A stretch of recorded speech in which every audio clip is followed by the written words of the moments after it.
وللاسف اكادير اشتهرت بالسياحه الجنسيه خلال هاد الخمس سنين الاخيره ولا 6 سنين الاخيره. شي حوايج اللي ما عمرنا كنا كنشوفوهم ولاو عندنا في مدينه اكادير. وخير دليل على ذلك هو في هاد 4 سنين ولا هاد 5 سنين الاخيره العدد ديال الكباريهات اللي تحلوا. يعني السياحه الجنسيه عندها ايام جميله قدامها.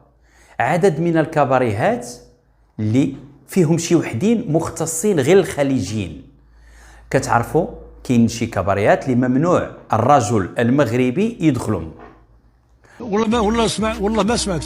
وكتعرفوا هاد السياحه ديال الجنسيه ديال الخليجيين بدات في التسعينات، لما بعض دول الخليج والمغرب في حرب مع الجزائر عبر البوليزاريو كانوا خاسين الفلوس. يرحم بابا بخيوش دوك تشمع بها هادي.